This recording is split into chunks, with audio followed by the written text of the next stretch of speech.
Iowa Hawkeyes here in a lively Mackey Arena.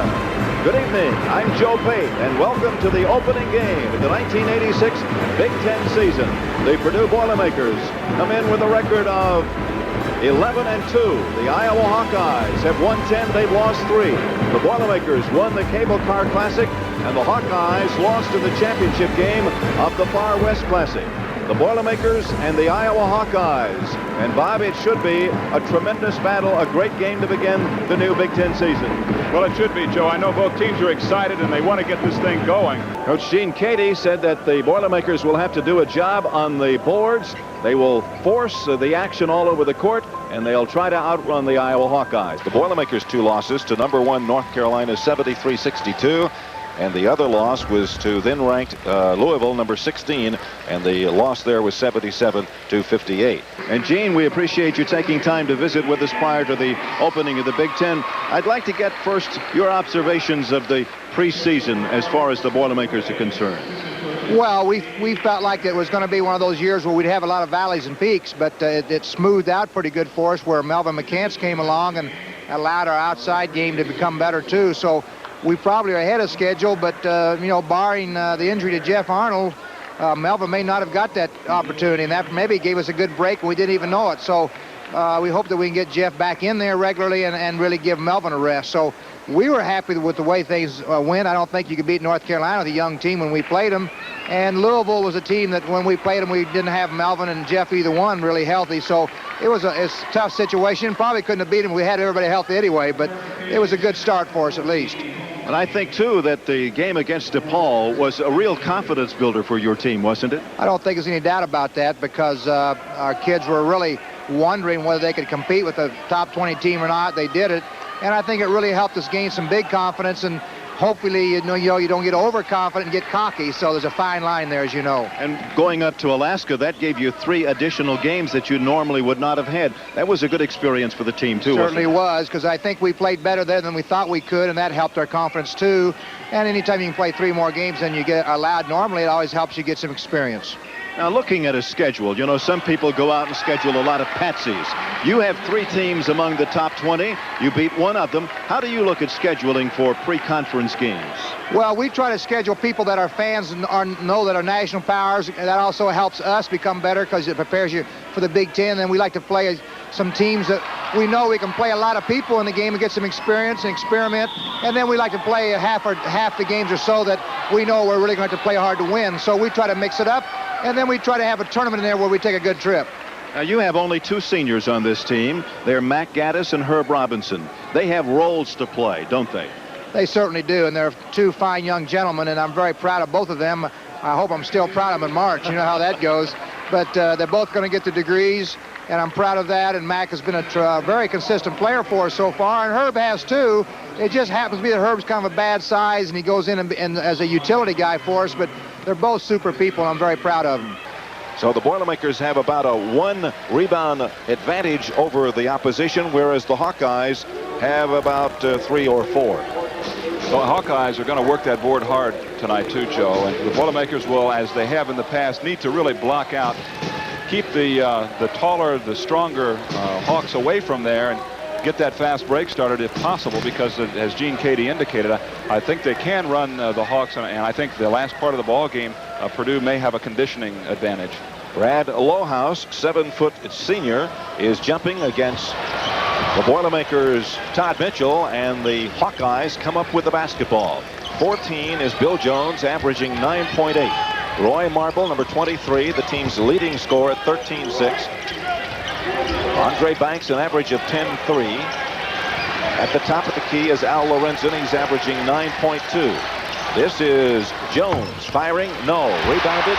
Mitchell, Purdue's leading rebounder, nearly 8 a game. Mack Gaddis comes down. He is hawked there by Andre Banks. Outstanding basketball player out of Chicago. He's a senior for the Hawkeyes. Now, the Hawks worked awfully hard to get a 20-foot shot, Joe. I'm sure that Coach Raveling would like to have seen that ball get a little bit closer to the bucket for the shot. Troy Lewis, Purdue's leading scorer, working on the left wing, averaging 18.1. Todd Mitchell, Purdue's second leading scorer at 15.2. Mack Gaddis at 9-1. Here is Troy Lewis at the 15-foot mark.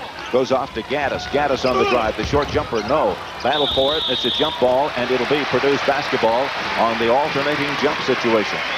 Well, you can tell that the Hawkeyes have had an opportunity to come out and scout the Boilermakers. The little pick for Troy Lewis at the top of the key did not work as the Hawkeyes just overplayed it, and there was nowhere for either the picker or for Lewis to go. We played a minute. Neither team has been able to score. Purdue has not yet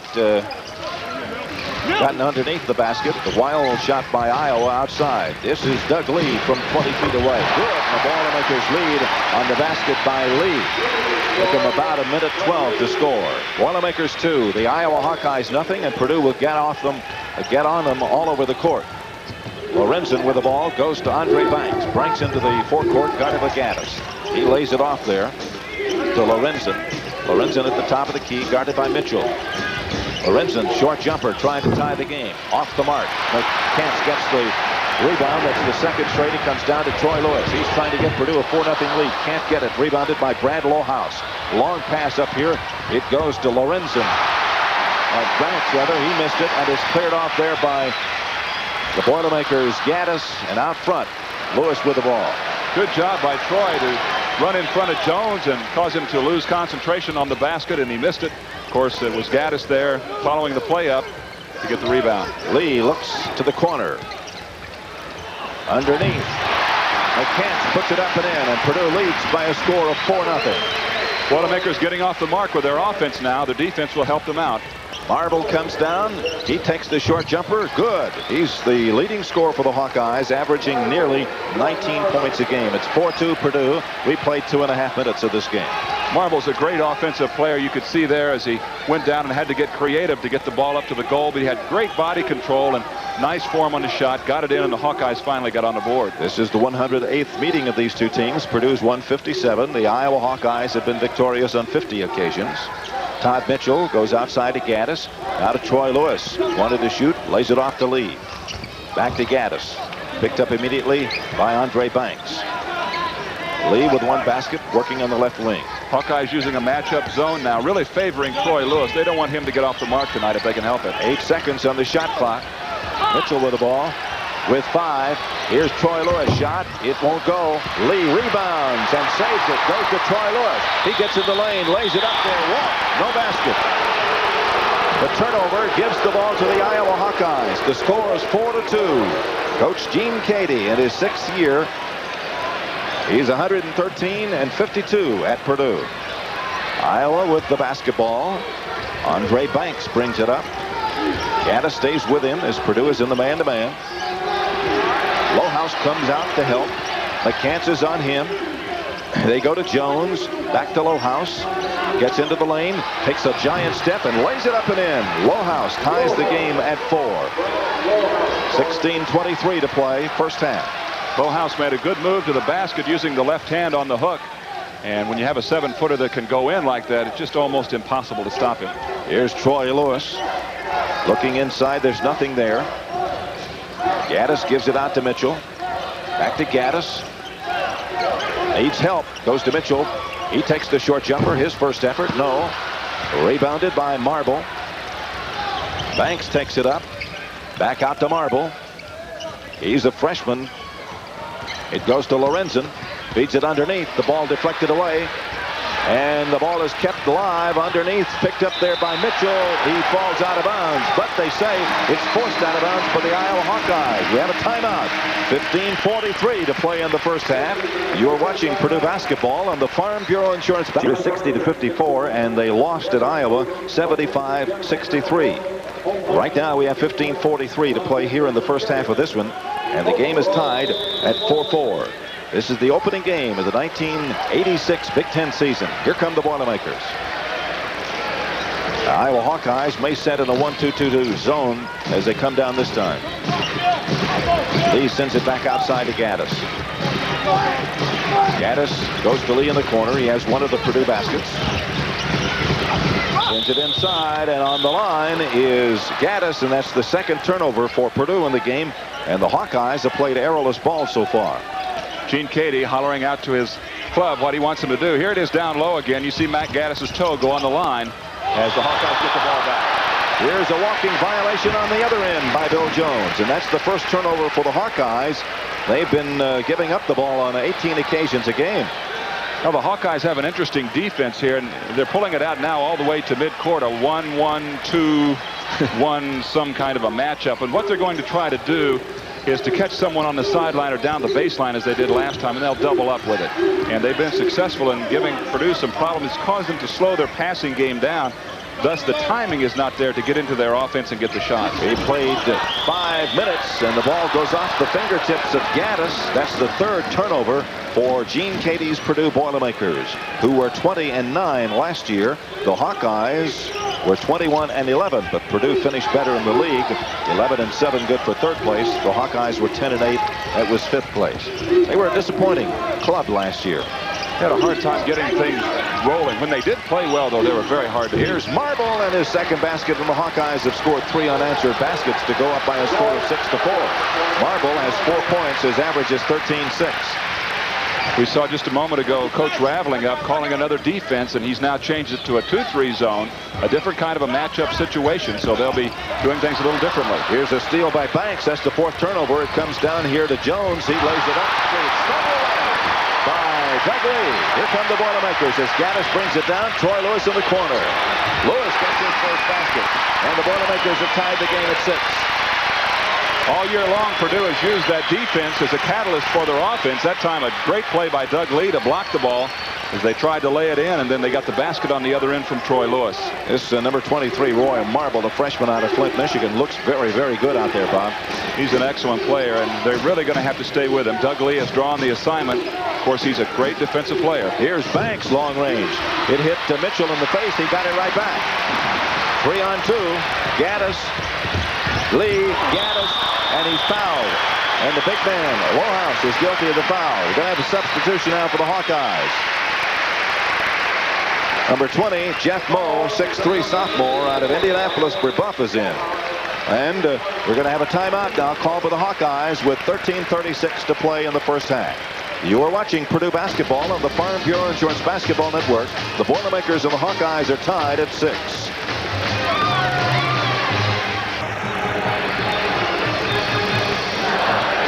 The Big Ten season is underway, and the Iowa Hawkeyes and the Purdue Boilermakers have a good one going here in the first 6.5 minutes of play. The game is tied at 6. There's the story of last year's meeting. The Boilermakers have won 14 of 17 these two teams have played here in Mack Arena, including the last 4. Both teams really trying to feel the other one out, find out what they're doing offensively and defensively. And Boilermakers just have been in a straight pressure man-to-man using some full court pressure as well, but the Hawkeyes have been in several different kinds of matchup zones and using a lot of trapping on the sideline and baselines. Mack Gaddis at 8:24. He and Troy Lewis are tied at 8:24 at the free throw line. The Boilermakers lead on the free shot by Gaddis. It's 7-6. So Gaddis with that free throw has become Purdue's best free throw shooter here this year. Everett Stevens comes into the game. He was 3 out of 4 in the first game at the Cable Car Classic, 7 out of 7 in the last. He's hit 8 in a row. Lee goes out. Gaddis makes them both, and Purdue has a lead of 8-6. Purdue's 2 out of 2 at the line. Here comes Andre Banks on the dribble. He comes up quickly, gives the ball to Lorenzen, fires. It's off the mark, and there's Stevens with the rebound. He brings it all the way down here. He's hit 8 in a row. Here's out to Lewis. Now they go to Gaddis. Nearly 7 minutes gone by in the first half. Purdue leads by an 8-2 lead. Here's Gaddis, right side, fires. Gaddis has 4 points, and the Boilermakers have a 4-point lead. It's 10-6.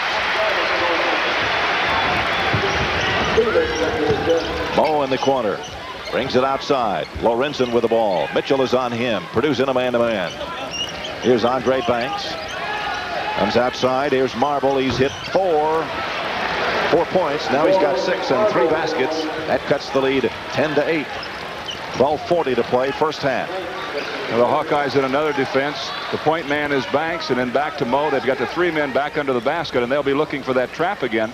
And it really has not confused Purdue, but it's caused them to change the timing on their passing, and it really is getting the offense out of sync in terms of finding the shots. We have 20 seconds on the shot clock. Everett Stevens bounces to McCants. He gives it off to Todd Mitchell. Short jumper wouldn't stay. Rebounded by Al Lorenzen. Banks takes it up quickly for the Hawks.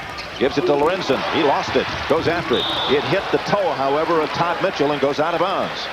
Lorenzen, an excellent hustle on that play, trying to get the ball, knocked it back in to Mitchell. And Big Al can shoot the ball from the outside. We've seen him take a couple of 20-footers. None of them have fallen yet, but he has an excellent touch on the ball. Very soft for a big man. 45 more seconds put on the shot clock. 12:06 to play in the first half. Purdue leads 10-8. Hawks trying to tie it this time down. Here's Mo out of Indianapolis. They had a great game against Purdue last year. That first contest out in Iowa City, he just tore the Boilers up. And he misses this one. Taken off by Lohaus. He missed it. Mitchell rebounds. Here's Gaddis on the outlet. He throws it at Everett Stevens. Lays it behind to Troy Lewis. Back to Everett. Here's Gaddis with the ball. 11:35 to play in the half. Purdue leads by 2. Everett Stevens back out to Gaddis. Now to Troy Lewis. Everett Stevens to Troy Lewis. Fires and got it. 2 in a row for Troy. And the Boilermakers lead by 4. The quickest thing to foil a defense such as the Hawkeyes are putting on tonight is to start burning from the outside. Lewis is beginning to warm up. The Boilermakers need to pass the ball just a little quicker to make that zone move. They feed it inside. It goes off the hands of Marble. It'll be out of bounds to the Purdue Boilermakers. There's the head man, Mr. George Raveling, in his 14th year as a head coach. Troy Lewis has picked up the assignment to guard Marble, and that's kind of a surprise. I thought maybe that it might be Everett Stevens with his quickness and long arms, but it's going to be Troy Lewis. Here's Everett Stevens. He's hit 8 in a row. 9 in a row. Based over 3 games. His first basket. And it's 13-8 in favor of the Boilermakers.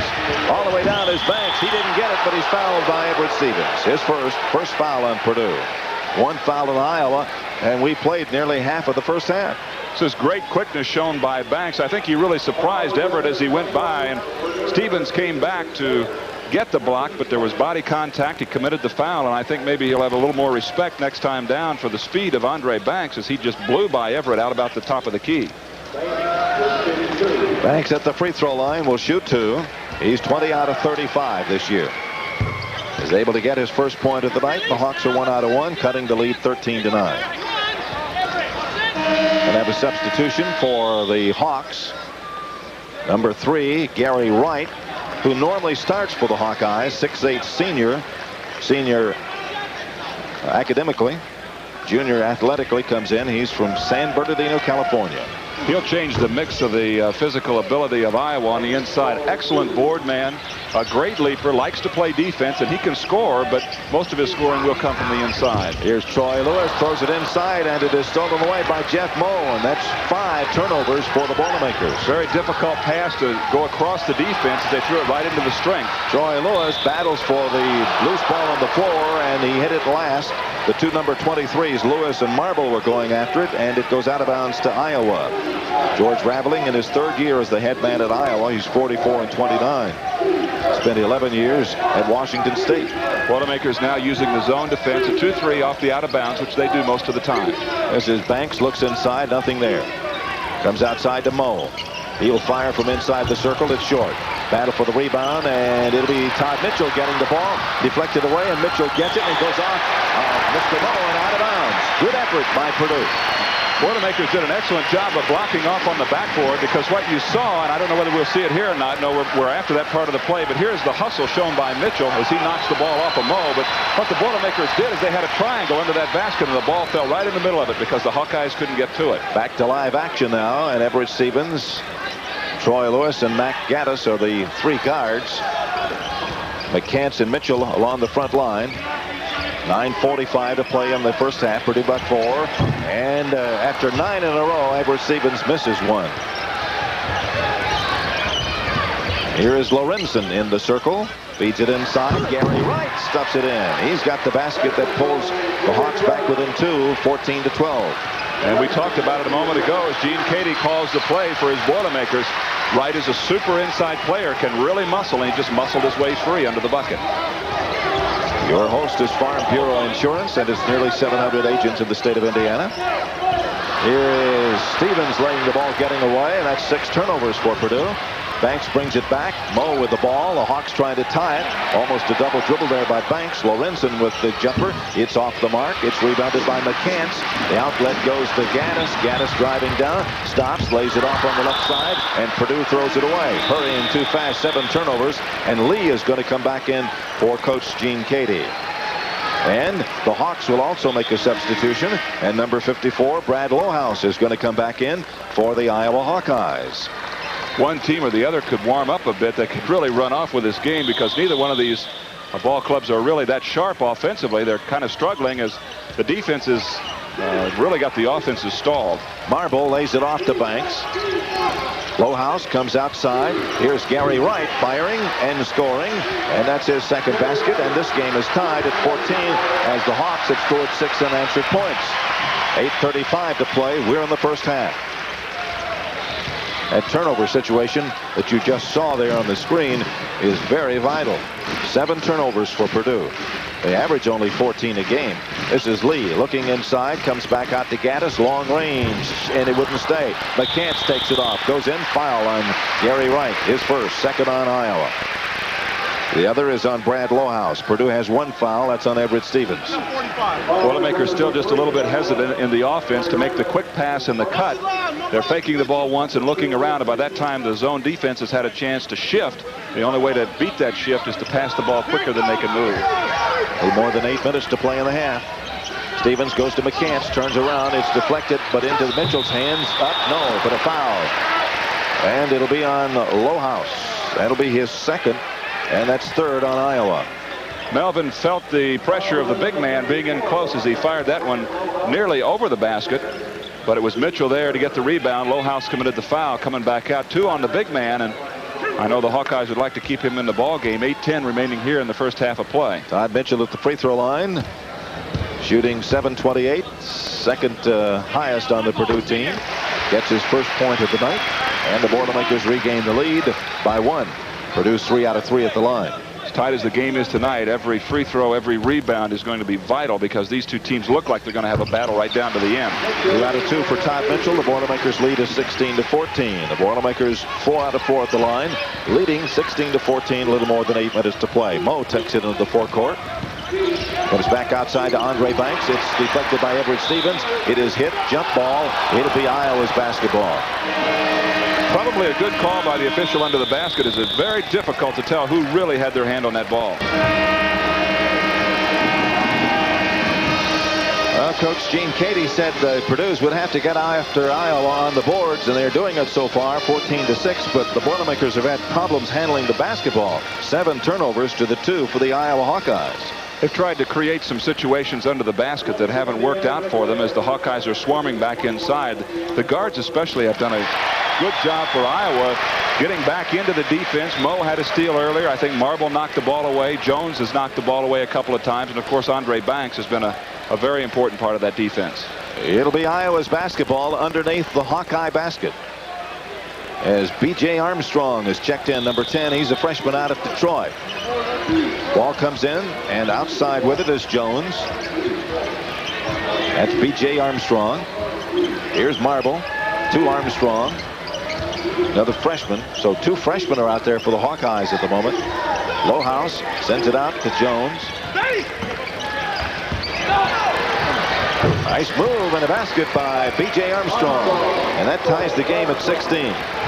Really did a nice job with a head and shoulder fake to get Everett Stevens off the floor. And of course, Everett is a great shot blocker, and he'd like to knock that ball away, but you got to be ready for that head and shoulder fake and keep your ground. 4 Hawkeyes have scored. 6 Boilermakers have points on the book. Here's Lee. It was blocked, but it'll go off the hands of the Cats into the end to the visiting Hawkeyes from Iowa, who are 10-3 here in the 1985-86 season. They lost the first game of the year in their own tournament to Arkansas State. Then they lost to Iowa State, and they're coming off of a loss in the Far West Classic in the championship game. The Boilermakers, having brought their 4th straight Holiday Tourney trophy home. Here's the steal by the Boilermakers. It goes into the hands of Everett Stevens. Everett comes all the way down, bounces it inside to Mitchell. Power in, and a foul is going to be called. And it'll be a blocking foul on Lohaus, and that'll be 3 on him. 3 of the 4 Hawkeye fouls against Lohaus. It's a good pass to the inside coming from Stevens. Todd Mitchell really powering to the inside as he went up on that shot, and Lohaus, who is just moving just a tad, picked up the foul with the block. He's going to be replaced by Lorenzen, who will come back into the lineup at 6'8". Lohaus is 7 foot, and Todd Mitchell could have picked up a charge very easily on that play. Mitchell is 2 out of 2 tonight at the stripe, shooting better than 73% of the year. Breaks the 16 tie with his 3rd point of the night. And Purdue is perfect at the stripe, 5 for 5. And now we'll have a substitution. Kip Jones is going to come in, making his first appearance for the Boilermakers tonight. The 6'7" freshman out of Decatur replaces Melvin McCants. 7:01 to play, first half. Boilermakers by a point. Mitchell trying to make it 2. The sophomore out of Toledo. Purdue's 2nd leading scorer. Gets his 4th straight free throw. And Purdue is up by 2. Lorenzen with the ball at the top of the key. At the free throw line goes Marble. Lays it off to B.J. Back to Marble. Now to B.J. Armstrong, who got his first basket coming off the bench just a few seconds ago. Stevens stays with him, and the ball is bounced off the toe. B.J. Armstrong, and he'll be out of bounds to Purdue. Good defensive effort by Everett Stevens. Excellent job by the whole Boilermakers squad. They had the Hawkeyes going from sideline to sideline instead of towards the basket because everybody was covered up. So this game really probably going to be won on the defensive end of the court. Lewis throws it outside, and Lee was breaking in, and that's already 8 turnovers for the Boilermakers. Coach Katie says slow it down, watch your passes. 6:26 to play, first half. Purdue plays Minnesota 2 Saturday. We'll have it for you on the Farm Bureau Insurance Basketball Network. Hope you'll join us. 2 o'clock Eastern Time. Tickets are available for that one. Kip Jones is working against Lorenzen. Outside with the ball is Jones. Now to Marble. He'll give it to B.J. Armstrong. Now outside it comes to Jones. Marble with it. Reach it inside to Lorenzen. Lorenzen turns, fires, no.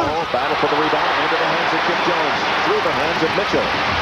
Here's Everett Stevens coming down, lays it to Kip Jones, puts it up. No, but a foul is going to be called, and a blocking foul is the man on the floor, and it'll be Lorenzen's first foul, and it'll be 5 on the team. This is what Jones does so very well. They get him the ball. He takes it right up to the basket. If you notice, just before contact was made, Lorenzen just put that chest out just a little bit more to create the foul. And when he did that, that's where he picked up the block. Had he stood his ground and not leaned in, he probably would have picked up the charge, and the Hawkeyes would have the ball instead of the Boilermakers being at the free throw line. Andre Banks, number 4, is back into the lineup for the Hawkeyes as Kip Jones makes his first free throw, and Purdue is 7 out of 7, leading now by 3. First miss of the evening after 7 straight for the Boilermakers. It's on the floor. He's going to get it. It'll be a jump ball as Purdue's basketball on the alternating jump situation. Dean Katie looking for his 6th win against the Hawkeyes. He's 5 and 5 at the moment since coming on the scene 6 years ago. Purdue's basketball underneath the Boilermaker basket. Doug Lee will throw it in. Comes way outside to Everett Stevens. The Evanston, Illinois sophomore lays it off to Lee. He's also out of the state of Illinois from Washington, Illinois. 5.5 minutes to play in the first half. Here's a foul, and it'll be on Lorenzen, his 2nd. It's the first time that we've really seen Iowa go into their man-to-man defense, and the Boilermakers handled it well, trying to go inside where Todd Mitchell had good inside position on Lorenzen, who had to foul to keep the bucket from being scored. Doug Lee will put it in play for the Boilermakers. Comes out there to Kip Jones. Everett Stevens working against Jones. Here is a good shot by Lee, his 2nd basket. And the Boilermakers lead by 5. And that's the biggest lead. Lorenzen trying to get it back, but lays it off instead to Banks. Everett Stevens is on him. Coming out to help is Gary Wright. Fires, wouldn't stay. Here's a battle for it into the hands of Troy Lewis, averaging 4.4 rebounds. Mitchell comes all the way down. Stopped over there by Gary Wright. Lee helps out. Less than 5 to play in the first half. Boilermakers by 5, 21-16. Here's Troy Lewis looking for his 6th point of the night. Didn't get it. It's rebounded by Jones. He takes it up, gives it to Banks. Back to Jones. Lorenzen fires from long range. No, Kip Jones bounces it off to Troy Lewis. Here's the pass to Lee. He goes to Troy Lewis. Lewis has 6 points, and the Boilermakers lead by 7. It's 23-16, and the Hawkeyes want a timeout as the crowd rises in approval. 4:21 to play in the half. One of the things that the Boilermakers have simply said in this first half is, Iowa, you can shoot the ball from the outside if you want. And Lorenzen has taken a few from out there, along with Banks, and Gary Wright has bombed a couple up there, and none of them going into the basket. So that strategy has worked very well. Boilermakers leading the rebounding department by 10. Spread of 10 here. Andre Banks on the dribble. He has 2 free throws for his efforts tonight. Gaddis is on him. Lorenzen gets the ball in the circle. Kip Jones is on him. Gary Wright goes up. No, but a foul. And it'll be on Todd Mitchell. It's the first one on Todd, and only the 2nd foul on Purdue in this half. Gary Wright and Todd Mitchell are having a real battle under the basket as we look at George Raveling. They are really physical, 2 great physical players. That time Wright got his back to the basket, and Todd Mitchell was on his back, and there's just no way you're going to stop him as he powered that ball up to the basket. Didn't get it, but he will shoot 2. 15 out of 30 at the free throw line. Makes the free shot. That's his 5th point of the night. And the Hawks are 3 out of 3. Gary Wright out of San Bernardino, California, is able to pump in both the free throws. He's got 6 points. He and Marble have 12 of the Hawkeye points. It's 23-18 now in favor of the Boilermakers. Todd Mitchell looks inside, goes down, double team, needs help, throws it way outside. Lee can't save it, and there's another turnover for Purdue, and that's 9 of them, 4 for the Hawkeyes. Again, that double team down on the sideline as Todd Mitchell picked up the dribble. There were 2 Hawkeyes there immediately to throw the hands up, and as he tried to pass the ball back to the outside, he threw it away, and he may have panicked just a little bit. He didn't need to go quite that quickly, as there's going to be a change made in the lineup. Kevin Gamble, number 35, a junior out of Springfield, Illinois, averaging just 3.3 points, will come in. Replaces Roy Marble, who has 6 points. He and Wright share high point honors for the Hawkeyes in this game tonight. Boilermakers lead by 5. Here's a pass inside, but a foul, and it'll be on Kip Jones. That's number 1 on Kip. That's 3 on the team. Common foul gives the ball out of bounds to Iowa. Lorenzen did a very smart thing as Jones began an overplay. Lorenzen just took the position that was given him. The ball quickly was reversed back to the top of the key. Lorenzen made the break for the basket, and that's where the foul was created. Ball comes in to Jones. Back outside to Gamble. Gamble gets it back over there from Banks. Banks gets it back. Jones to Gamble inside. Here's Lorenzen making a great move. He got by Kip Jones and made him look kind of bad there. That's his first basket for Lorenzen. Both times that they've used the head and shoulder fake and Boilermakers have gone up in the air, they've looked very poor defensively. You have to keep your feet, stay down, wait for the offensive player to leave the floor first. Just about 3 minutes to play in the first half. Boilermakers lead by 3. Here's Kip Jones trying to go through, lays the ball off, and Troy Lewis gets his 8th point of the night. He leads Purdue tonight, and on the season at 18.1, he's got 8 here tonight. The Boilermakers have a 5-point lead, 25-20. Andre Banks goes to Lorenzen. Now Lorenzen makes a move down the lane, and it's almost stripped, but a foul is going to be called on Troy Lewis for Gaddis, Mack Gaddis. His first foul. That's 4 on the team. See a nice move made here by Lorenzen. The spin out about the free throw line.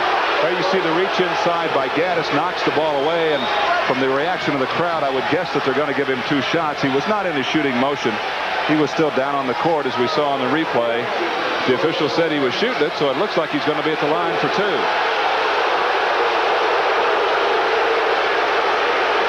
No, that's what the official says. He's got the whistle, too, so I think he's going to win the argument. He emphatically said it's going to be 2. Gene Cady is up, and he can't believe the call either.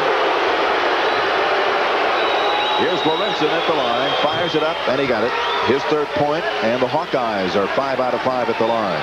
Lorenzen shooting 77% from the stripe, 27 out of 35 coming into the game. Here's Lorenzen, 6'8" sophomore out of Cedar Rapids, makes them both. He's got 4, and it is 6 out of 6 now for the Hawks. They cut it 25-22. Lee with the ball. Comes back to Gaddis. 2.5 minutes to play in the half. Farm Bureau Insurance presenting the action, along with the Milk Promotion Services of Indiana. Lee forces the ball out of bounds. A battle for it'll be Purdue's basketball. Decision made just as the ball was about to go out of bounds is a good hustle job that time by Lee. He forced Gamble to try to protect the ball, and as he did, he reached out and touched it. And that's where the turnover for the Hawkeyes was committed. Gaddis needs help, gets it to Lee. Todd Mitchell, short jumper, it's blocked. And coming down with it is Gary Wright. Nice play. He throws it up here quickly to Bill Jones.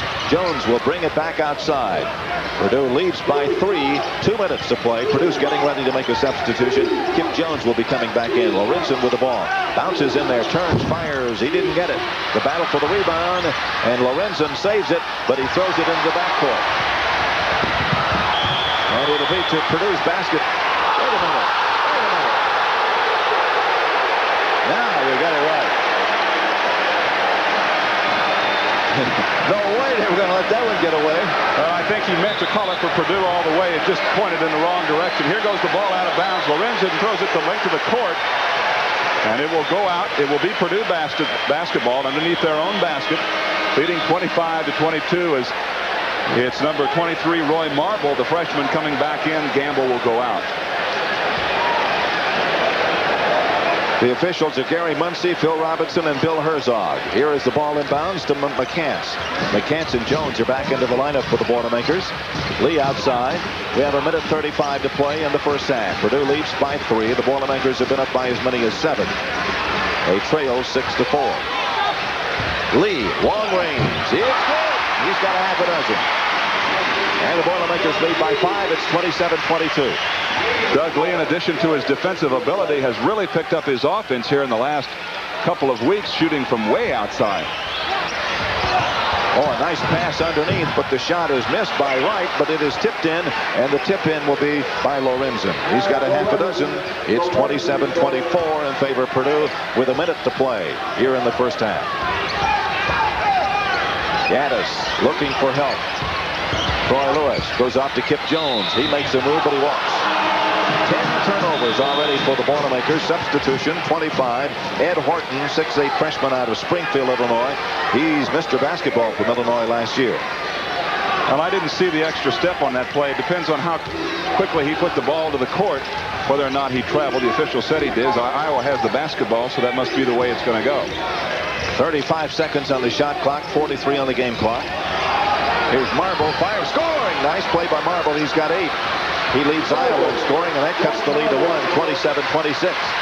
Boy, Marble has just got great leaping ability out front. Gets that ball up high, has a nice soft touch, and very creative with his shots. Nothing looks like it's easy. 23 seconds on the game clock. The shot clock is turned off. Purdue working for 1 shot, leading by 1 point. Kip Jones with the ball.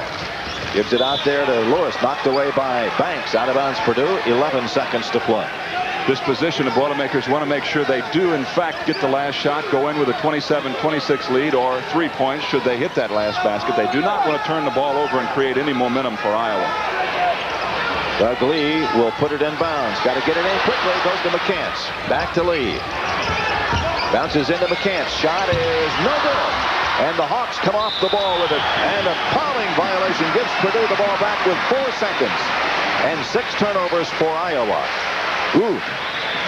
Boilermakers just about had some trouble there as the ball did not fall. And they were in good shape for the break because there was no Boilermaker on the near side of the court closest to us, and they were off to the races. Here's the ball inside to Gaddis. Gaddis turns and fires and scores at the buzzer. And the Boilermakers get that 3-point lead, though they really had to work for it, Bob. And it's very important, too, because now Purdue goes in with a heads-up play, a little kick going into halftime. It will really set them up good for that first 5 minutes of the second half. So that's the first half of this Big Ten battle between the visiting Iowa Hawkeyes and the Purdue Boilermakers. The Boilermakers lead 29-26. Number 44, Al Lorenzen, is back out there for the Hawks. Number 4, Andre Banks. Number 20, Jeff Moe, getting a start in the second half. Number 54, Brad Lohaus. And the other starter for the Hawks is Roy Marble. Coach Raveling may be remembering last year when Moe had such a great game at Iowa City, trying to get him installed in this ball game and to get things changed around for his Hawkeyes. Gaddis, Lee, Lewis, Mitchell, and McCants, the starters for the Boilermakers, the original starters. It is Hawkeyes basketball, and the Hawks kind of play around with the ball, and they do very successfully, though. They bounce it off a Purdue player to get it into the backcourt. That was a good move there by Al Lorenzen.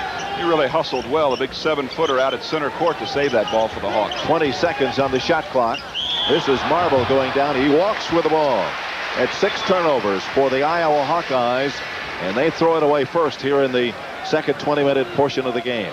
19:32 to play, second half. The Boilermakers began the second half leading 29-26.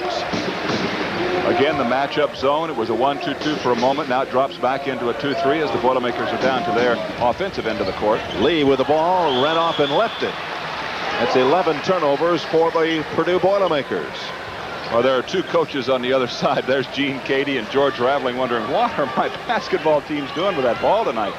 Raveling was very upset a moment ago when his player, Marble, traveled on the other side. Here's Banks coming down. Gaddis is on him. Uses up the dribble and's got to get rid of the ball, and does to Lorenzen. Mitchell is on him. Banks comes out to get the ball. Picked up there by Gaddis. Here's Marble. Lee gets on him. Lohaus starts down, walks with the ball. That's 2 turnovers on the Hawks. And we played 1:03 here in the second half. Nobody's been able to score. There's the head man, George Raveling. 3rd year at Iowa, 11 years at Washington State. He's won 211 and lost 165 in his 14-year career. Boilermakers looking at that 1-2-2 pressure zone again, and that zone is way out. Normally a 1-2-2 has the point man right at the top of the key, but they were picking up between the circles about 25 feet out. Got a slow start for both these teams, and here's the ball thrown away by the Boilermakers, and coming all the way down and scoring is Marble. He's got 10. He leads everybody in the game, and that cuts the lead to 1, 29-28.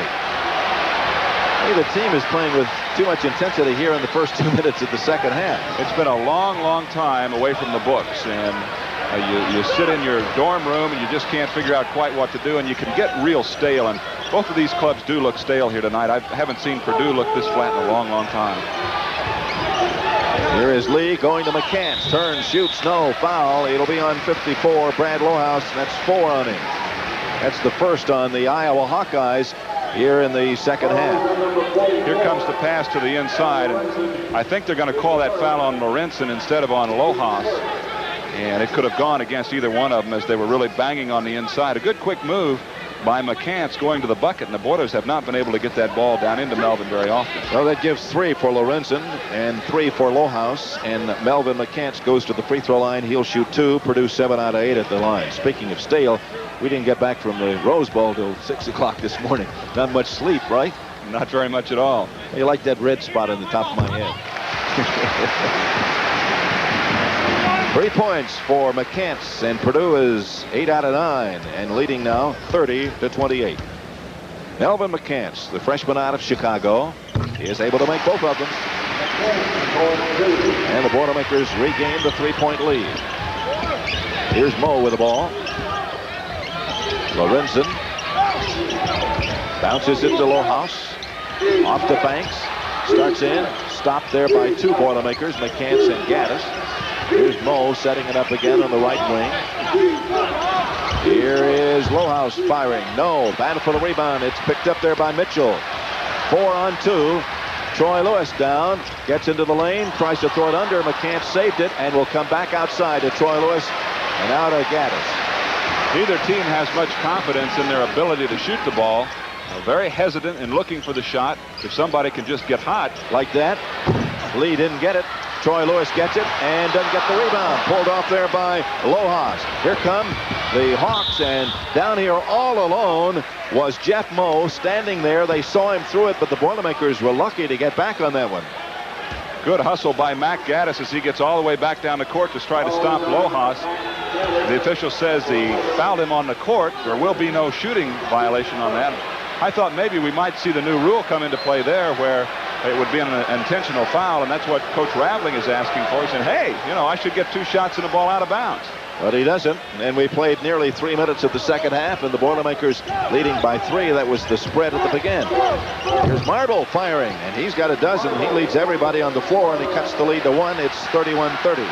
Boy, if they ever turn him loose and just say, hey, go out and score as many as you can, he could really do a job. He is 6 out of 6. Marble, 6 out of 6. Hasn't missed a shot here tonight. Got 12 points. Boilermakers trying to get that 3-point lead again. Gaddis bounces it off and almost stolen away by the Hawks. Here's another steal, but now Gaddis gets it back. Here's Troy Lewis from 15. Scores! He's got 10. And the Boilermakers lead 33-30. Hot potato. It wasn't pretty, but it was effective as Purdue was able to get that 3-point lead back. Here is Lorenzen missing. Rebounded Lojas. Can't get a shot away. And there's a 3-second call on the Hawks. I tell you, it was good defense of the Boilermakers to hem him in there. 3 Boilers went all around. Lorenzen made it very difficult for him to find anybody, and it was Lojas that was standing right under the basket wide open when he finally saw him. He'd been in there too long. Boilermakers have defeated the Iowa Hawkeyes 4 out of 4 on this court. The last 4. They're 14 out of 17 in the series played on this court. McCants in the lane, puts it up, too hard. Follow through, no. Lee takes it off, bounces it off, gives to Troy Lewis. Comes outside, lays it up in there. Good! He's got a dozen. He and Marble have 12 apiece, and the Boilermakers lead 35-30. Great hustle by Doug Lee. He was really battling for that basketball. Number 14, Bill Jones, comes back into the lineup, as well as number 25. That's Ed Horton. That's the first time we've seen the freshman tonight. Now we have a timeout with 15:47 to play in the game. You are watching Purdue basketball on the Farm Bureau Insurance Basketball Network.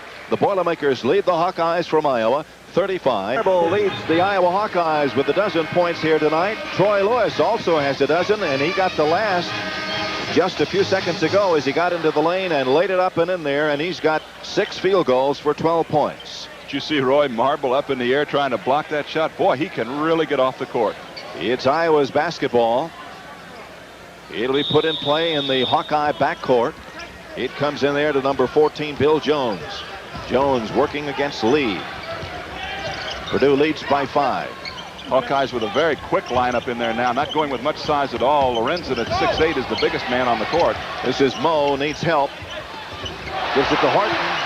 Moe gets it back, drives in, he lays it off to Banks, fires, no, and there's a battle underneath, and it'll be on Ed Horton. Ed Horton and Melvin McCants of Purdue played in that championship game in the AA tournament in Illinois last year. And although Melvin did not have a good championship game, he had a good one in the afternoon. He got 3 fouls in that title game, but his team went ahead to win anyway. Horton, a great high school player, and of course he's expected to do great things at Iowa, and just has had that old freshman year problem that seems to come about from time to time. Here's Lee to Gaddis. Gaddis working down on Jones. Go to Troy Lewis in the corner, picked up by Moe. 2 outstanding Indiana products. Gaddis to Lee. Here's Troy Lewis looking for his 14th. Didn't get it. Battle taken off there by Banks. Here come the Hawks, and they're running. Banks almost lost control of the ball, got it back. Now sends it out to Lorenzen. Now to Moe. Moe fires, and it didn't get it. Here battle for the rebound, and it'll be Purdue's Troy Lewis after McCants had tipped it out there. Gaddis with the ball. Better than 5 minutes gone by in the second half. Purdue leads by 5. Leading by 3 when the second half began. Purdue is led by as many as 7, trailed by as many as 2. Gaddis looks inside and goes to McCants, back to Gaddis. He goes to Mitchell. Mitchell's first basket of the night to go with 4 free throws. He's got 6, and the Boilermakers have a 7-point lead again. They've outscored the Hawks by 8-2. Now the Hawks get it back as Lorenzen gets the basket. He's got 8. It's the time really to put the pressure on the Hawkeyes now to try to get that lead up to 9 and get this crowd really involved in the ball game. It's been a quiet crowd as the Boilermakers have not been able to put 2 or 3 baskets together. Lee's shot from the corner is long. Taken off there by Banks. Banks comes down, fires, he got it. Banks gets his first field goal, 4th point of the night. And it's a three-point game again, 37-34. Just that quickly, the Hawkeyes come back. They have great shooting ability from the outside, although they're not shooting that well tonight. They really can fill it up. Lee comes out to Gaddis. Goes to McCants. Lost the ball again. Banks all the way down. Lays it up and in. Banks two straight basket, and that cuts the lead to one. It's 37-36. Purdue's getting ready to bring Everett Stevens back in, and the Hawkeyes will be bringing Roy Marble, their outstanding freshman, back in. A bounce pass is absolutely the worst pass in the world to throw into the middle of a zone defense, especially with the guards sloughing back in like they are here tonight. Here's Gaddis, and he didn't get it. And it's rebounded by Lorenzen. Here comes Banks, throwing it down long, and Gaddis tried to make the steal, and he didn't get it. And Mo got the basket, and the Hawks have the lead, 38-37, having scored 8 unanswered points.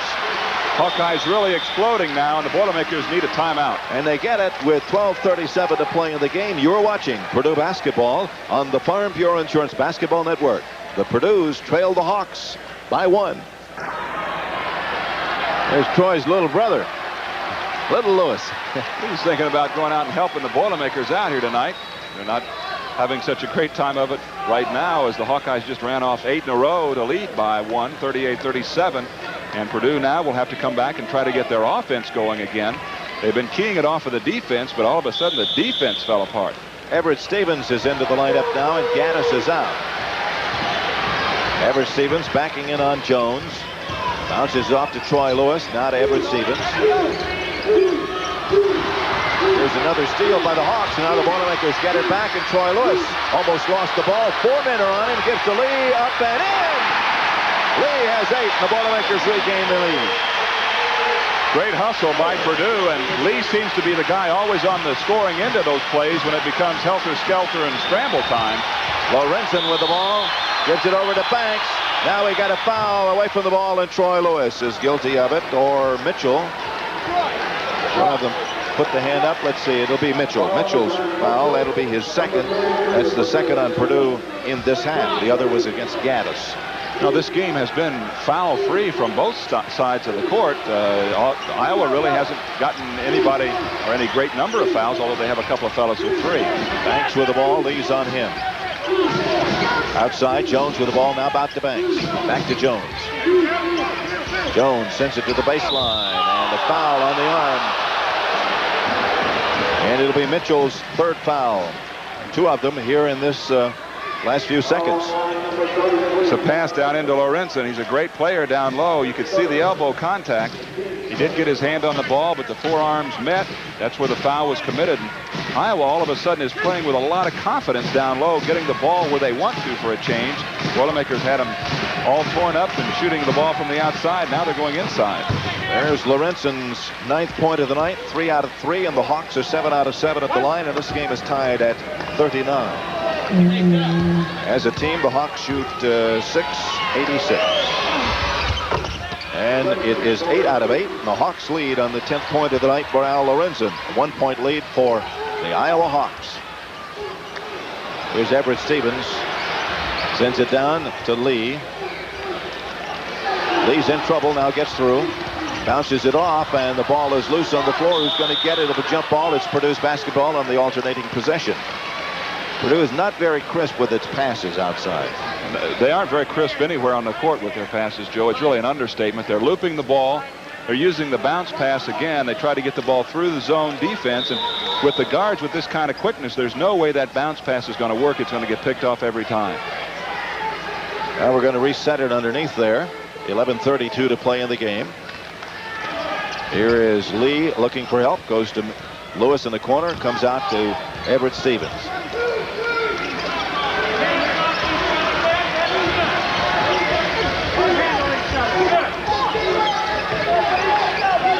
Everett Stevens is 11 out of his last 13. Here's another steal by the Hawks as they try to get it into Mitchell, and it is plucked off there. 3rd consecutive bounce pass. It's been stolen away by the Hawkeyes. Lorenzen with the ball. Gives it over to Banks. Back to Lorenzen. Now we got a foul, and it'll be on Lee. His first. That's 4 on Purdue in this half. 2 against the Hawks in this half. 8 fouls total. against Purdue and 8 against the Hawkeyes in the game. Momentum has decidedly swung towards Iowa, leading only by 1 point with 11:02 remaining, but they really have control of what's going on. There's a turnover situation. 15-9. Here's Banks from the corner. No. Taken off by Lorenzen. He puts it up and in. Lorenzen has 12. And he and Marble have 24 of the 42 on the board. And the Hawks lead by 3. And a technical has been called on the Purdue bench. A technical on the Purdue bench. And the Hawks will go to the free throw line up by 3. This is the biggest Iowa lead. Now, that's really unfortunate because Gene Cady was talking to his players. And he was using a signal that he uses all the time, which is rolling his fist around to the players. And the official mistook it for being on him. Unfortunate call. Roy Marble at the line, shooting the technical. That's 13, and the Hawks are 9 out of 9 at the line and leading now 43-39. The technical on the bench is a 2-shot violation, and the Hawks will get the ball. Marble's shot good. 14 points for him. 10 out of 10 now for Iowa, and a 5-point lead for the Hawkeyes. 44-39. These two teams split last year. Purdue won here 60-54, lost at Iowa 75-63. The series, Purdue leads by 7-game margin. Here's a holding foul on the inbounds play on Stevens. His second. That's 5 on Purdue. You would think that the fellow making the call is the only one out there with a whistle. He's called about 4 in a row against Purdue, and of course the technical he called just a moment ago, which was totally ridiculous because Gene Cady was not even talking to him. Here's the ball in bounds. Comes into Banks. Stevens is on him. Off to Lorenzen.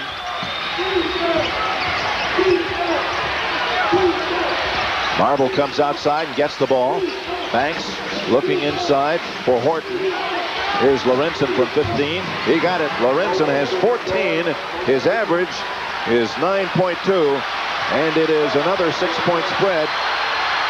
16-2 now is the spread for the Hawkeyes.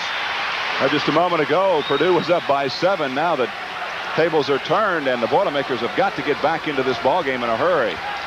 Here's Everett Stevens off to Troy Lewis. Back to Everett. Now to Lewis from 15. He scores. He's got 14. 46-41. Iowa. Little less than 10 minutes to play in the game. Lorenzen with the ball. Flips it inside to Horton. Shot. No. Rebounded. Taken off and in by Bill Jones. His first basket. It's 48-41 Iowa. Remember earlier when we said Purdue had to win the battle of the boards, the Hawkeyes now are really banging the boards on their offensive end of the court. That time they got a good putback off of it. Ooh, almost another steal. Here's Everett Stevens. Lost the ball. Here's Jones stuffing. He's got 4 points, and the Hawks lead by 9, 50-41. Purdue wants a timeout. It's one of their offensive signals. Is he rolls those fists around. That indicates one of the offensive moves that they use. Here is Mitchell outside, and Mitchell has scored only 1 field goal tonight. Lee comes outside. Troy Lewis with the ball. Goes to Gaddis.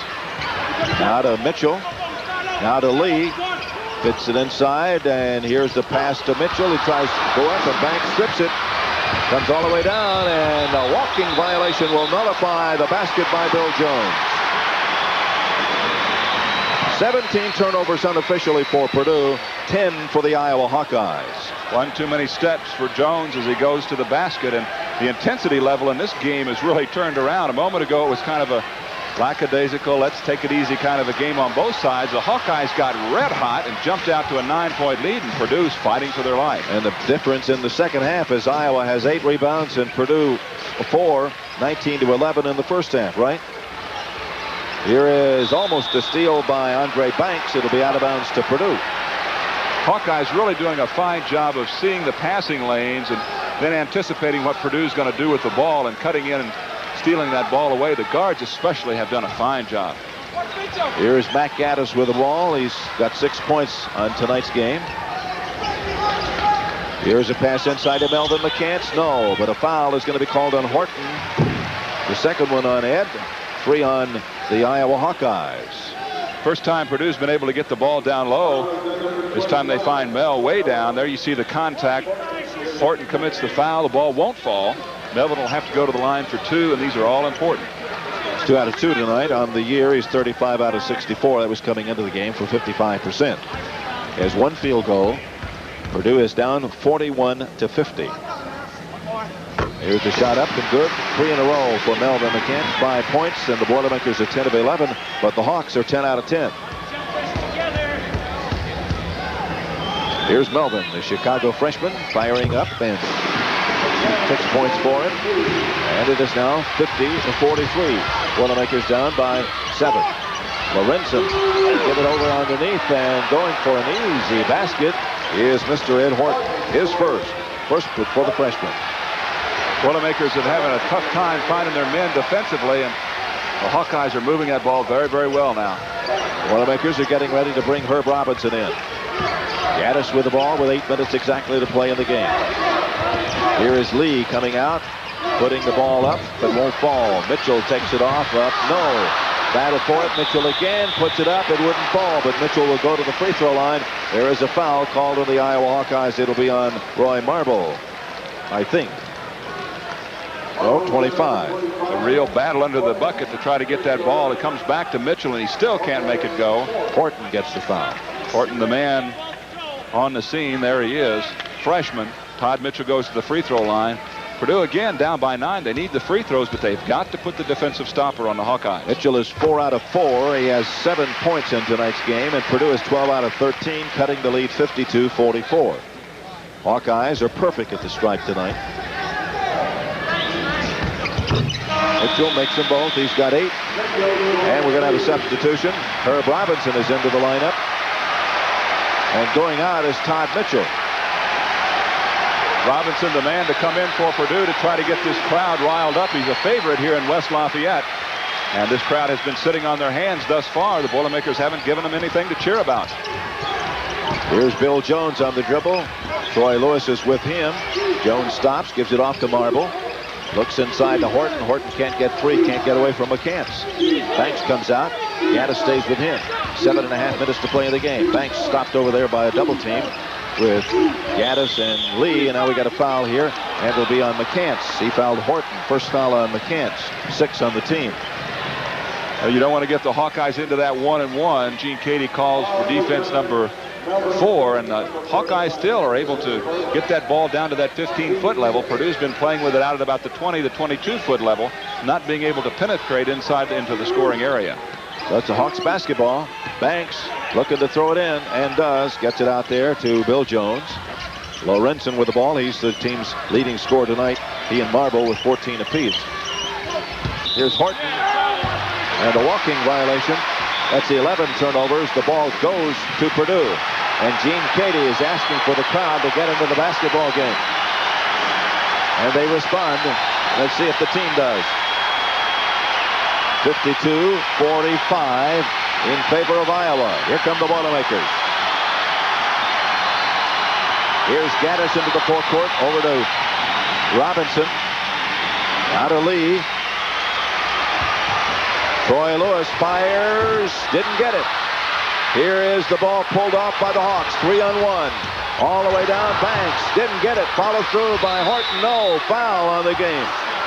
Foul on the play, and Lee is guilty of it. I tell you, Purdue is lucky that they didn't give up a basket on that one. Boilermakers just not having things going their way right now. There's the shot by Banks, it won't go in. Horton, the man to knock it back up there, it won't fall again. There you see Lee going over the top.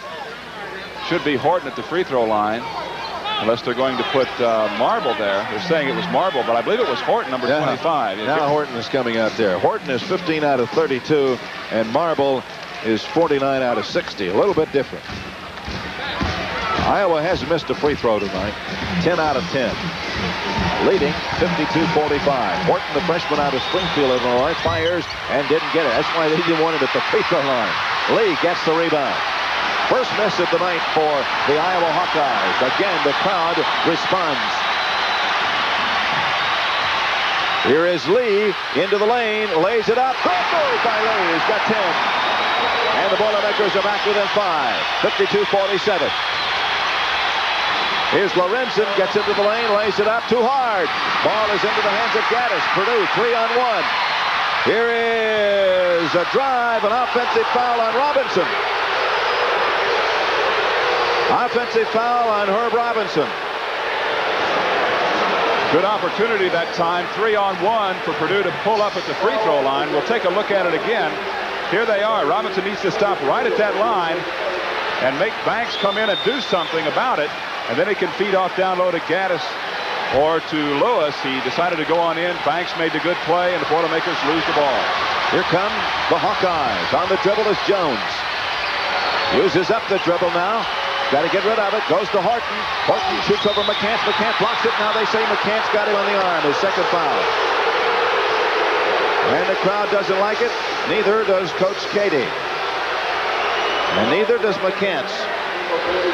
Horton will go to the line. Very difficult to make that foul, that call from where the official was placed. There was an official right down in front of the play who did not call the foul. He had a much better view of it than the guy looking from the backside that really can't see whether there's contact or not. So at the line, Ed Horton, who missed one just a while ago, the first miss of the night for the Hawkeyes after 10 consecutive. Here's Ed Horton firing and got the roll. He got 3 points.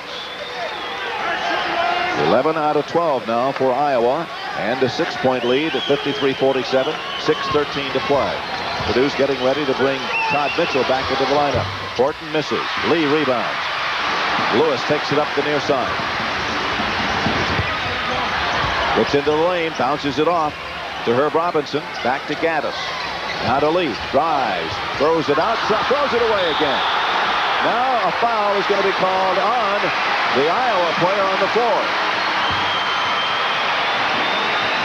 That'll be on Banks, his first. 5 on the team. Todd Mitchell back into the lineup now for the Boilermakers. Mitchell is in with only 1 field goal, 6 out of 6 at the free throw line, and Herb Robinson goes out. 6-point difference in the ball game. Still plenty of time left. 5:58. Purdue may be forcing their offense just a little bit too much. Get the good shot in there, but don't be in too big a hurry. Plenty of time left in the game. 53-47, Iowa. Here's the ball to Mitchell on the inbounds play. Puts it up. Good. Mitchell's second basket. He's got 10. 53-49, Iowa. Here come the Hawks. Here's the bounce off to Jones. Throws it outside. Horton gives it back out to Lorenzen. He's been tough tonight. Missed it. The ball is loose, and the Boilermakers get it. As McCants give it to Lee, they come up quickly to Mitchell. Mitchell bounces it out to Lewis and out to Gaddis. Purdue down by 4. 5.5 to play. Lewis fires, and he's got 16. 53-51. The Boilermakers are coming back. It was 52-43. Boilermakers have outscored Iowa 8-2. Iowa takes the timeout. 5:20 to play in the game. Well, the Boilermakers were down 50-41. They have outscored the Iowa Hawkeyes 10-3 now, and they've cut the lead 53-51. Troy Lewis has 16, equally divided in each half. He leads all players on the floor. Roy Marble and Al Lorenzen have 14 apiece for the Iowa Hawkeyes. For about 24 minutes, we had a very quiet basketball game where neither team really was playing as well as they're capable of, and all of a sudden the Hawkeyes got hot. The Boilermakers had to come back, and now we have a very intense, good Big Ten basketball game. 5:15 to play in the game. This is Jones on the dribble. Troy Lewis is with him. Lorenzen with the ball. Mitchell almost knocked it away, and here's the steal by Troy Lewis. And a foul is going to be called on Jones. His first at 6 on the team. Ball will be out of bounds to Purdue. Good job by Mitchell. Watch him get just a hand on the ball. Well, he didn't get a hand on the ball. Troy Lewis just got in the passing lane. I thought Mitchell hit the ball from our angle. Obviously, from the camera's angle down there, he did not. Troy Lewis just made a great steal. Purdue trying to tie it now with 5 minutes to play in the game. Lewis in the corner. Throws it out there and throws it away. Here come the Hawks. Horton bounces it off. Shot is missed. Horton tips. No, but there's a foul on the play. And it'll be called against McCants. He's got 3. Again, Purdue was lucky that the Hawkeyes did not get a basket on that play. If Iowa could shoot layups, they'd be ahead by about 6 points at this time of the game. They missed several. There's another one that rolled off. McCants committed the foul. There was no question about that. He was all over Horton.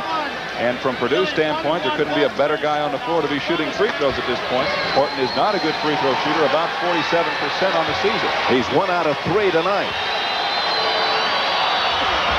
He gets this one. He's got 4. And the Hawks are 12 out of 14.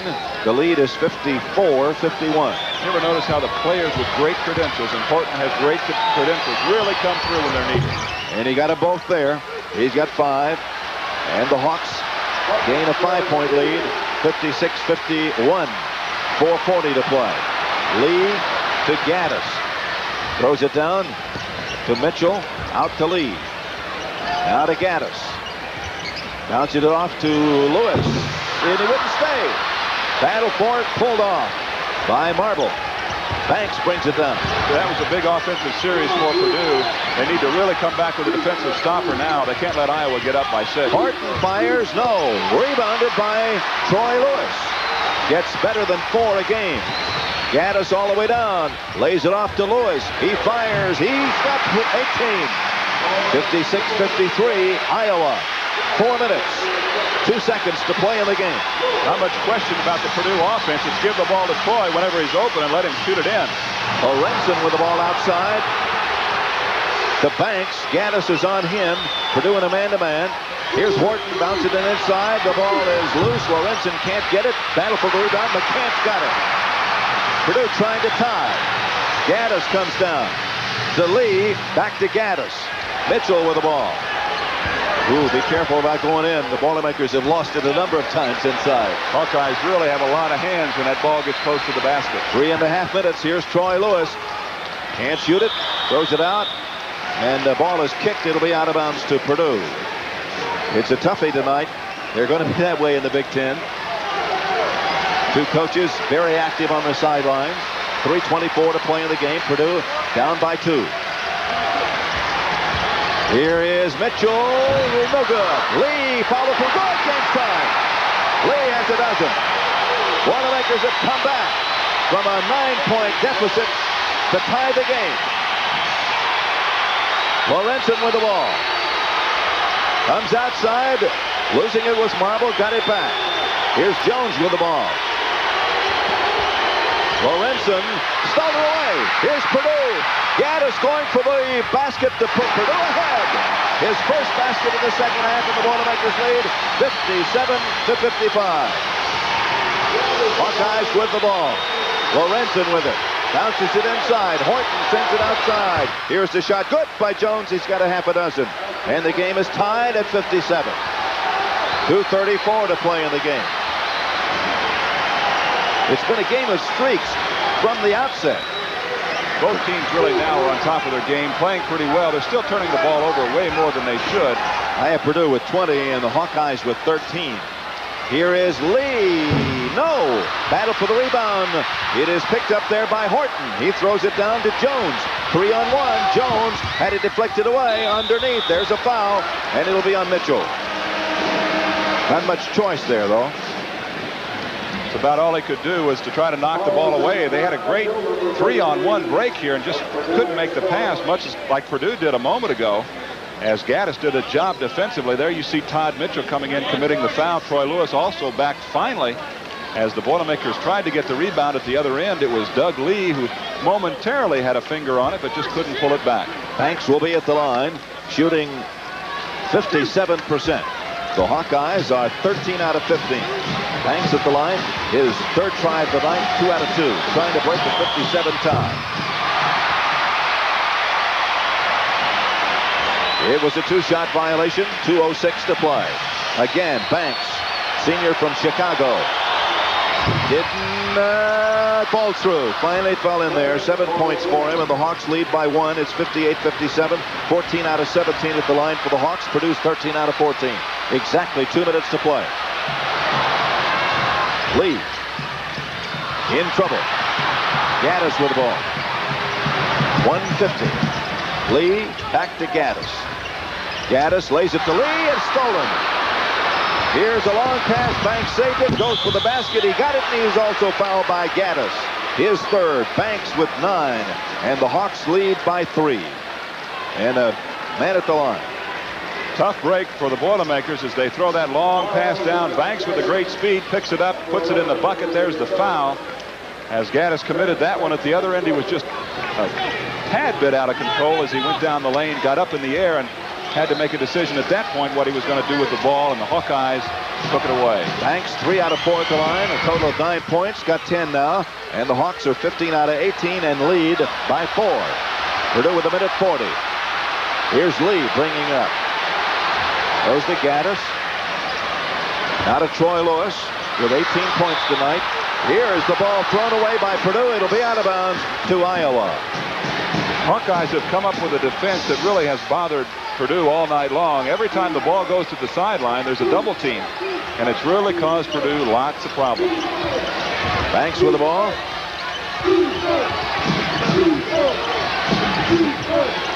To Marble. We have a minute 17 to play. 4-point lead for the Hawks. They're going to take some time off the clock. 25 seconds on the shot clock. A minute 10 on the game clock. Gary Wright gives it over to Banks. Horton, now to Jones, back to Horton. A minute to play in the game. 12 seconds on the shot clock. Banks with it. Banks on the drive. Stops, fires. He got it, Banks, with 12. And 10 of those in the second half. And it's a 63-57 lead now for the Iowa Hawkeyes. Gaddis with the ball. Purdue's got to put it up and in quickly. Lee gets into the lane, puts it up, and it falls. Lee, and Purdue calls a timeout. Lee with 14, matching his previous best, and it is now 63-59 Iowa. With Bob Ford, this is Joe Pate. We're back at Mackey Arena. A capacity crowd watching. The Boilermakers find themselves down 63-59. Iowa with the basketball, and only 34 seconds remain to be played in this one. Lorenzen is back into the game. He'll throw the ball in for the Hawkeyes. Herb Robinson is back in for Purdue. Here is Lorenzen trying to find somebody. It goes into Banks. Gaddis is on him. Banks fouls him. Gaddis fouls him. And it'll be a 2-shot violation. And Banks is hit 4 out of 5. So the Hawks, who are 15 out of 18 at the line, will be there again. Purdue is 13 out of 14. Missed only 1 tonight. That's a great free throw shooting in this game. Both teams are really concentrating at the free throw line. And really early, the first 24 minutes of the ball game, that's about the only place they had concentration. Both teams throwing the ball away, not sharp offensively. They played good, hard, solid defense as Gene Cady looks things over on the court and will be looking for some kind of break for his Boilermakers. And he got one right there, and Banks didn't put it in. Well, he still has an opportunity for one more, and it's tough with 5. Should he hit this one, 5 points with 32 seconds, it would just about take a miracle. Looking for his 13th point of the night, and he got it. 64-59. Purdue's got to come down quickly. Gaddis with the ball, all the way down, fires. Good! He's also fouled. Gaddis has 10. 64-61. The foul is on Lorenzen. That's 4 on him. We're going to see that one again. This is just great hustle by Gaddis. He comes down. Lorenzen again raises up. And as he raised up, that's where he committed the foul. He had position, but he tried to reach up to make the block. And I looked over at George Raveling just as he did that, and I thought that Coach was going to expire right on the spot. Everett Stevens is into the lineup for the Boilermakers. Purdue 13 out of 14. Gaddis, Purdue's best free throw shooter. 2 out of 2 tonight. Looking for his 11th point of the evening. He makes the 3-point play. And that cuts the lead 64-62. Purdue needing a steal. And they don't get it. Here is Gaddis making the foul. And it'll be on Jones. And Jones is a 77% free throw shooter. It'll be a 2-shot violation again. Boy, I'm not sure where they got the 2-shot violation. The Boilermakers were on a double team. I'd like to see that one again if we have it, because it looked like they were just trying to knock the ball away from our vantage point. Here comes Gaddis reaching in. Well, I see what they called. He got a hold of the arm. He got a hold of the left arm as he went by to try to knock the ball away. The official thought he was trying to grab a hold of it. and made the call, very justified. So the Hawkeyes will go to the line with 2 again. Bill Jones up there, first time tonight. 23 out of 30, 77% on the year. 21 seconds remaining. A 2-point lead for the Hawkeyes. 2 shots coming for Bill Jones. 16 out of 20 now for Iowa. Jones hasn't been there tonight. He's a sophomore out of Detroit. Takes aim. Quiets the crowd with his 7th point of the night. And a 65-62 lead, Iowa. Still time, 21 seconds. The Boilermakers have got to get down and score in a hurry and either steal the ball in the inbound or get a quick foul. Jones looking for his 8th point of the night and got it. 66-62. Here is Melvin McCants. And he's going to be fouled. And the crowd wants 2.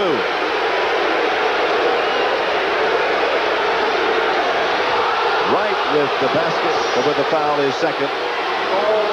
It's the 8th foul, and we'll be at the free throw line with Melvin McCants, and he's been perfect there tonight. Only took the Boilermakers 4 seconds to get that ball down into scoring territory, where the foul was committed about 6 feet from the goal. Robinson comes back in, replacing number 33 Todd Mitchell for the Boilermakers. So now Mel goes to the line with a 1-and-1, and gee, you don't know whether you want to hit the first one and miss the second. Probably just hit them both and then make a steal. There you go. McCants at the line, the Chicago freshman, with 1 basket, 4 out of 4 at the free throw lines. Pressure free throw. 7 points for him tonight. Purdue's missed only 1 in 16 attempts. 66-63. Melvin McCants now with the bonus free throw. Melvin McCants at the line for the Boilermakers. Purdue's getting ready to make a substitution. Melvin fires, got them both. He's got 8, and it's 16 out of 17, and that's a 2-point lead. And coming into the lineup is Tim Fisher, and McCants goes out. Defensive maneuver here. Purdue needs a steal. Here's the ball inbounds. It goes to Jones, and the foul is on Stevens. Everett's 3rd, and we'll go to the other end with 16 seconds remaining. And at the line will be Jones, who made 2 out of 2 just a second ago. Now, Purdue is milking that clock for just about every second that's available. We had 34, it seems like 5 minutes ago. We're now down to 16. It only took 1 tick of the clock for the Boilermakers to get that foul as Todd Mitchell comes back in. And he will be in there for rebounding. Purdue looking for a miss here. Here's Melvin McCants back into the lineup. And Herb Robinson goes out as Coach Katie looks for the people to get that ball off the board. 16 seconds remaining. Iowa leads by 2. Jones, 8 points, 2 out of 2 at the line. And it falls in. 9 points for him. 19 out of 24 for the Hawks. 67-64. Here's the bonus shot for Bill Jones. He got it. 10 points for him. And a 4-point lead, 14 seconds down here. Here is Lewis throwing it in. A timeout call for Purdue. 20 points for Lewis. 9 seconds remain on the clock. Well, Bob, the difference is at the free throw line tonight. Purdue is 16 out of 17. You couldn't ask for anything better than that. But the Hawks have made 20, I believe, at the line, so they've been there more times. I think they're about 20 out of 25 or 20 out of 24. Hawkeyes have really played good basketball since about the 16-minute mark here of the second half. They got that defense to where the point that the Boilermakers just didn't know what to do against it. They were using the trap effectively both out on the court and down on the baseline.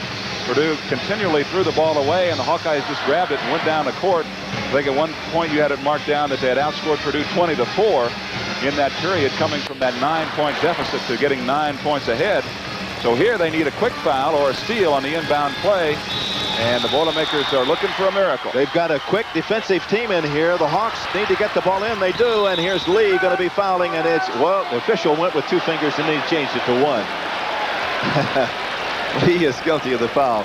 The 2 fingers did go up, but I think he said, I meant to put 1 on each hand. Well, he was looking at number 22, so it would be easy to have 2 fingers go up. He changed it to 1. And at the free throw line this time, Looking for some more points will be the freshman, and that's Roy Marble out of Flint, Michigan. And on the year, he's shooting 82% from the free throw line. He's got 2 of them tonight, 2 for 2. So he's not a stranger up there. Certainly a great player. And the Hawkeyes looking for one here, just about would put the final nail into the coffin. 20 out of 24, I think, is the stat for the Hawkeyes. At the line is Marble. He's 2 out of 2. He's a good free throw shooter. 20 out of 24 for the Hawks. Marble has 14 points, and he didn't get it. Mitchell gets it, throws it up to Troy Lewis with 5, with 4. Troy fires, tied! Troy Lewis with 22 in the game is in overtime.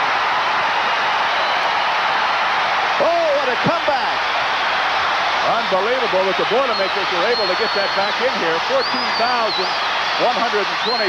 Really excited about what's going on here tonight.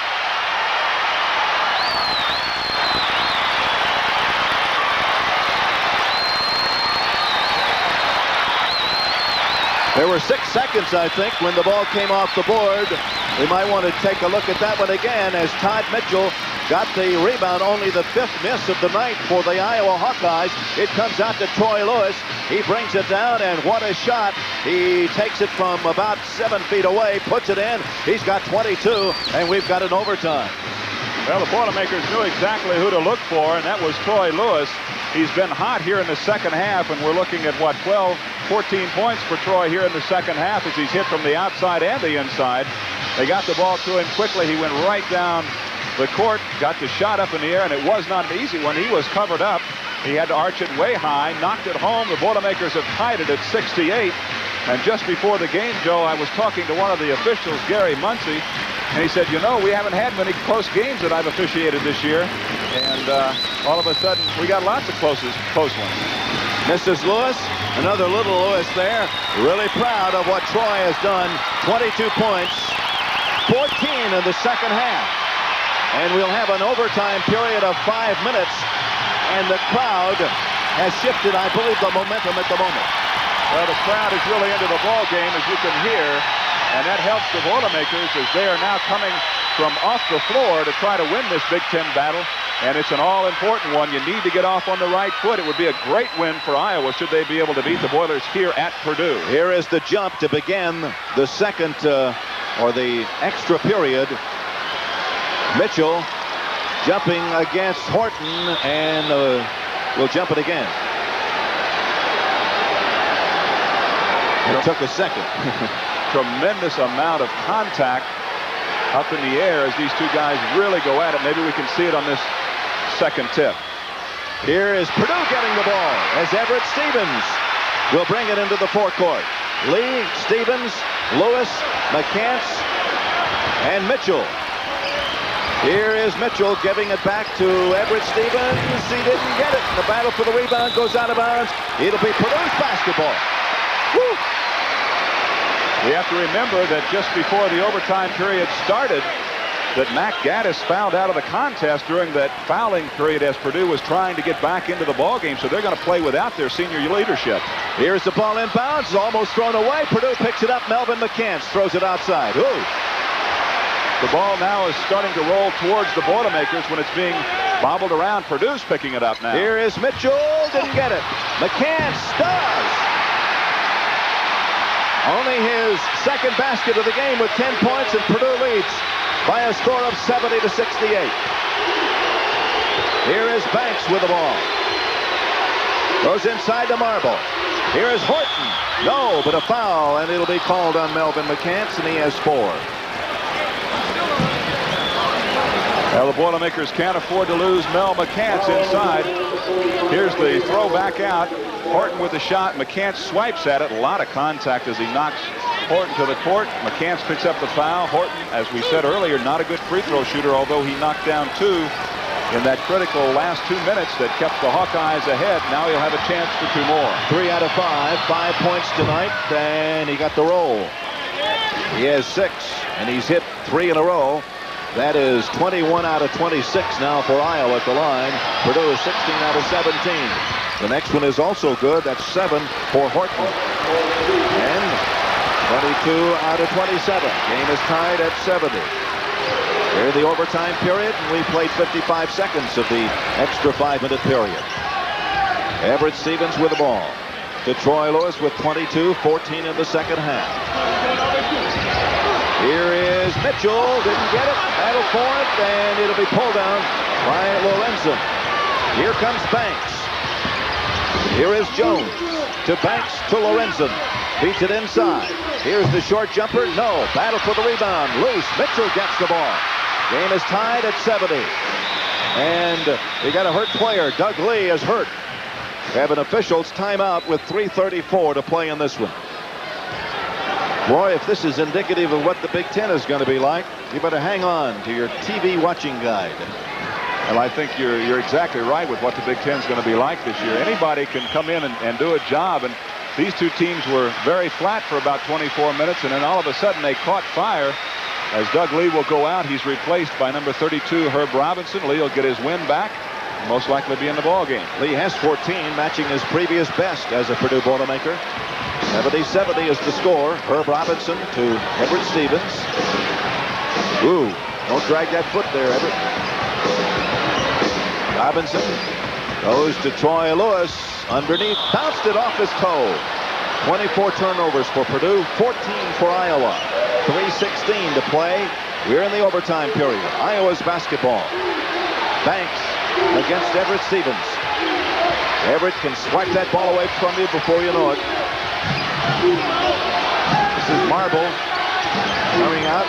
Jones directs a little traffic. 3:10 left to play in the overtime. Here's Lorenzen turning, and McCants goes through and fouls. And I believe that will be 5 on Melvin McCants. He'll leave with 3:07 to play in the overtime period.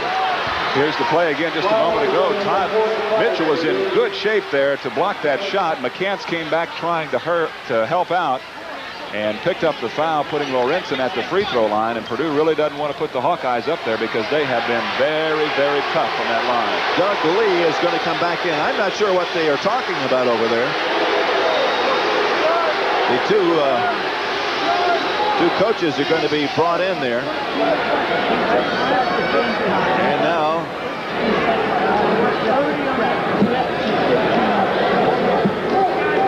Indiana was beaten tonight by Michigan. Michigan 74, Indiana 69. Oh, Michigan, one of the powers in the nation this year, rolls off a tough victory at Indiana, 74-69. Conference still going on across the court. I'm not sure what they're talking about yet, although the official scorer is there and timer talking with both coaches, explaining the situation, and maybe we'll get something from the PA in a moment. Doug Lee is going to come back in. That will be the 5th foul, I believe, called on Melvin McCants. And so Melvin will go out. He had a clutch basket a while ago in the overtime period. In fact, the only basket Purdue scored in the overtime period. 2 free throws for the Iowa Hawkeyes. Ed Horton in the overtime period. Lorenzen will be at the line. He's 4 out of 4. And Lorenzen's been standing there for about 2.5 minutes. He didn't step away from the line. Let's see if he can hit him. He gets the first one, and that gives Iowa a 71-70 lead. And the Hawkeyes are 23 out of 28. 15 points for Lorenzen. He didn't get this one, but the Hawkeye. Oh, Everett Stevens picks it up. Purdue could take the lead. 2:48 to play in the overtime period. Lee with the ball. Here's Everett Stevens. Looks inside. Troy Lewis outside. Everett Stevens with the ball. Here is Herb Robinson. Wanted to shoot. Drives. It is no good. Tipped. No. Tipped again. No. Lee up and no. Here is Mitchell underneath, and he's fouled. Oh, man, that thing wouldn't go in there. The foul is going to be on Marble, I believe. It'll be his first. It's the kind of board play that the Hawkeyes got in the original second half of play. Look at the Boilermakers battle. Doug Lee doing a super job. The ball knocked away from him. Then it's Mitchell that goes up. There's the foul committed by Marble, and it'll be Todd at the free throw line, and he has been perfect from the 6 out of 6. Yeah, he's doing a fine job this evening. Having a little tough offensive night in terms of throwing the ball into the bucket, but he's hitting the free throw. Handle that one in. 11 points. The game is tied. Purdue is 17 out of 18. And the game is tied at 71. Todd Mitchell, 7 out of 7, trying to give Purdue a 1-point lead, and does with his 12th point of the night. And the Boilermakers lead 72-71. We have 2:20 to play. Banks with the ball to Lorenzen. Now to Banks. Now to Lorenzen. Jones in the corner. Comes out. Looks for the man inside. Banks. Goes to Lorenzen. 2:05 left. Jones with the ball. Back to Lorenzen. Tries to go through. Stop. Gives it outside. Right to Lorenzen. 1:57 left to play. 14 seconds on the shot clock. Lorenzen gives it to Wright, fires, banks it in there. His first basket in the second half. 8 points for him, and the Hawks lead 73-72. 1:40 to play. Everett Stevens in the forecourt. Herb Robinson looks for help. Gets through the traffic. Out to Everett Stevens. 1:30 left. Robinson back outside to Everett Stevens. Here's Troy Lewis. Purdue down by 1. 1:20. Ooh, Everett Stevens with it. Lee cuts in. Here's Troy Lewis. 10 seconds on the shot clock. Lewis fires and scores. He's got 24, and Purdue leads by 1. 74-73. 1:01 to play. Here's Jones. Banks. Lorenzen. Now Banks. Here's Banks.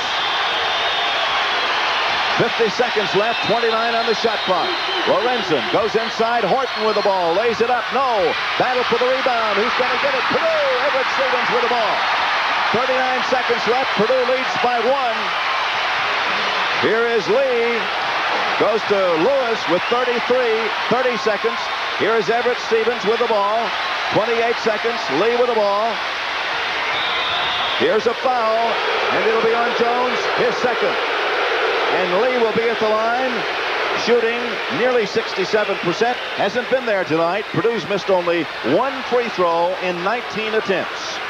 What seems like a month ago, the Hawkeyes were in the same position the Boilermakers are now, with a lead, protecting it with free throws. It's going to be Doug Lee at the free throw line with a 1-and-1. He's a good free throw shooter. He's been around a while and really is a steadying force of this club in terms of his hustle on defense and offense. And tonight he's just had an outstanding evening. 14 points, a number of rebounds, and a pretty good defensive evening. No free throw attempts for Doug Lee tonight. Looking for his 15th point, and he got it. Oh, 19 out of 20 in. The Boilermakers lead by 2. What a comeback, Bob. He didn't call it that way, but down it went, and it's proved that the Boilermakers just will not give up. It looked like they were out of this ball game.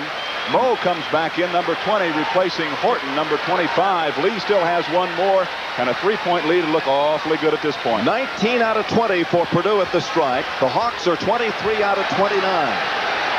Lee's shot is good. 15, his best ever as a Boilermaker. Purdue leads by 3, 20 seconds. Here is Moe firing. It's off. No. Battle for the rebound. Out of bounds, Iowa. 17 seconds to play. The one guy you would think would not be shooting the ball quickly would be Moe. He just came off the bench. However, he fired up a 22-footer, and the Hawkeyes were lucky to get that one back. It is Iowa's basketball. 17 seconds. Lorenzen with the ball. Spins it outside. Here is the shot. It is no good by Jones. Out of bounds. Purdue. 11 seconds to play. And the Boilermakers leading by 3, 76-73.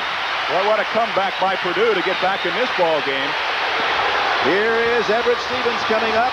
He comes all the way down. They can't get to him to foul him. Now they finally do. And it'll be a 1-and-1. 6 seconds to play. Everett Stevens goes to the line. First time tonight. Foul is on Jones. Purdue 20 out of 21, Bob. George Raveling, the coach of the Iowa Hawkeyes, cannot believe that his club did not win this ball game in regulation. They were up 6 with about a minute and 2 or 3 seconds to go. All of a sudden, the Boilermakers came charging back, and it was Lewis who led the charge, hitting that bucket right at the buzzer. with his 22nd point to get the job done for Purdue and get them into the overtime. Here is the miss by Everett Stevens, taken off by Banks. 4 seconds. They'll let him shoot. Comes all the way down. Banks puts it up, and he didn't go. Purdue pulled it out. After blowing the lead and going down 50-41, being outscored 20-4, the Boilermakers come back on a strong effort by a whole team, led by 24 with Troy Lewis and 15 by Dudley, his best ever. 10 points by McCants, Mitchell with 12, 1 by Jones, 2 by Stevens, and 11 by Gaddis.